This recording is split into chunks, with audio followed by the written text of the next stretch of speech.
সংবাদ মাধ্যমের স্বাধীনতা, এরম সংবিধান আপনারা কোথায় পাবেন? কিন্তু কি করছে বিজেপি? হাওয়া দিচ্ছে, তৃণমূল তাতে রুটি সেঁকছে। বিজেপি বলছে গীতা পাঠ করো, হিন্দুত্ব জাগাও। মমতা বন্দ্যোপাধ্যায় পাল্টা হিন্দুত্বের জিগির তুলে চণ্ডীপাঠ করাচ্ছেন। ওদিকে হুমায়ুন কবির বলছে কোরআন পাঠ করো। একটা সম্মিলিতভাবে প্ল্যান্ড ওয়েতে বিজেপির এজেন্টের মতন কাজ করে মমতা বন্দ্যোপাধ্যায়, হুমায়ুন কবিররা হিন্দু ভোট একদিকে কনসলিডেট করে মাইনরিটি ভোটকে নিয়ে 2026-এর বৈতরণী পার হওয়ার চেষ্টা করছেন। এক। আর দ্বিতীয় কথা হচ্ছে, এই পশ্চিমবঙ্গের রাজনৈতিক পরিসরে, তোমরা বয়সে অনেক ছোট, রাজনৈতিক পরিসরে কোনো দিন কোনো নির্বাচনে হিন্দু মুসলমান মন্দির মসজিদ উঠে আসেনি। কিন্তু 2009 সাল 2010 সাল তার মমতা বন্দ্যোপাধ্যায় ক্ষমতায় এলেন, ধাপে ধাপে আরএসএসের শাখাগুলো বাড়তে শুরু করলো, দুগুণ চতুর্গুণ হয়ে গেল। তারপরে বিজেপির উত্থান হলো। এখন মন্দির মসজিদ, গীতাপাঠ, চণ্ডীপাঠ, কোরআন পাঠ এইসবই চলছে। কিন্তু আমাদের বেঁচে থাকার মূল সূত্রটা কি? ভারতবর্ষের সংবিধান, ডক্টর বি আর আম্বেদকর রচিত প্রণীত সংবিধান। মানুষকে সেইটা মনে করিয়ে দিতে হবে এবং মানুষকে বোঝানোর আমরা চেষ্টা করব যে এই বিভেদকামী শক্তিদের নিজেদের রাজনৈতিক পরিসর থেকে দূরে সরিয়ে দাও। এইবারে যা বুঝতে পারছি, হুমায়ুন কবির এই যে সংখ্যালঘু ভোট, এই যে মুখ্যমন্ত্রী মমতা বন্দ্যোপাধ্যায়ের বিপরীতে চলে যাচ্ছে সংখ্যালঘু ভোট, তাতে মানে অচিরেই বিরোধীদের কি লাভ হতে চলেছে?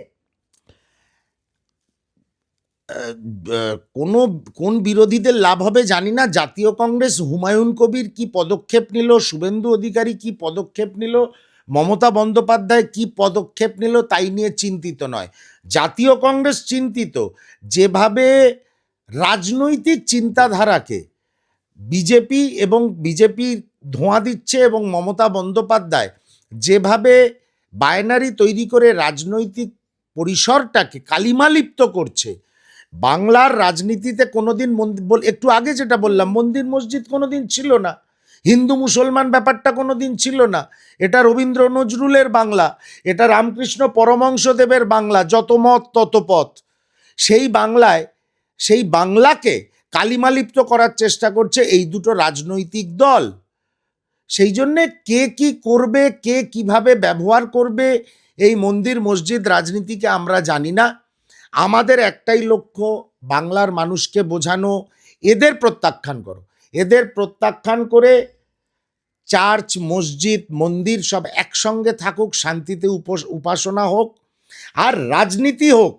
কে কত ভালো কর্মসংস্থান করতে পারবে, কে কত তাড়াতাড়ি গরিব মানুষের মাথার ছাদ তৈরি করতে পারবে, সেগুলো নিয়ে কে কত ভালো স্বল্প ব্যয়ে শিক্ষার ব্যবস্থা করতে পারবে, সেগুলো নিয়ে রাজনীতি হোক, রাজনৈতিক কম্পিটিশন হোক, মন্দির মসজিদ নিয়ে নয়।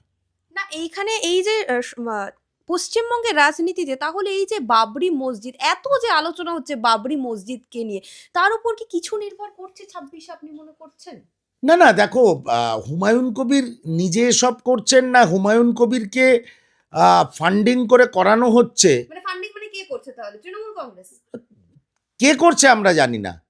হুমায়ুন কবিরকে দায়িত্ব দেওয়া হয়েছে একটা তৃতীয় সাম্প্রদায়িক শক্তি হিসাবে, যাতে উঠে এসে ধর্মনিরপেক্ষ দলগুলোর থেকে ভোট কাটতে পারে। সে দায়িত্ব হুমায়ুন কবিরকে দেওয়া হয়েছে। এবার বিনা পয়সায় কেউ দায়িত্ব পালন করে না। ফান্ডিং বলতে আমি বলতে পারবো না। ফান্ডিং কেন্দ্রের শাসক দলও করতে পারেন, ফান্ডিং সেই সংগঠনও করতে পারেন যাদের ওনারা বলেন যে এক ধর্মীয় সংগঠন হলেও সেটা নাকি একটা সোশ্যাল অর্গানাইজেশন, তারাও করতে পারেন। ফান্ডিং পশ্চিমবঙ্গ বিধানসভায় বিরোধী বেঞ্চে বসা সাংবিধানিক পদের কোনো ব্যক্তিও করতে পারেন, যেটা সম্ভাবনা সবচেয়ে বেশি। তা সেই জন্য ফান্ডিং কে করছে জানি না, তবে ফান্ডিং হচ্ছে। তা নইলে টাকা গোনার মেশিন লাগার কথা নয়, এত নাম করা জায়গা ওটা নয়, এত বিশাল কোনো ব্যাপার নয়। ওটা কিন্তু আজমির শরীফ হচ্ছে না, কোনো উপাসনার জায়গাই ছোট নয়। আজমির শরীফ থেকে যে মসজিদটা তৈরি হবে সেটা কোনোভাবে ছোট নয়। কিন্তু প্রতিটি জায়গা, যেমন আমার পাড়াতে একটা মহাদেবের মন্দির আর তিরুপতির মন্দির, দুটোর তো একটা তফাৎ তো থাকে। তা সেরকম তফাৎ তো রয়েছে, কিন্তু টাকার বহর দেখে আমার মনে হচ্ছে ডাল মে কুছ কালা হ্যায়।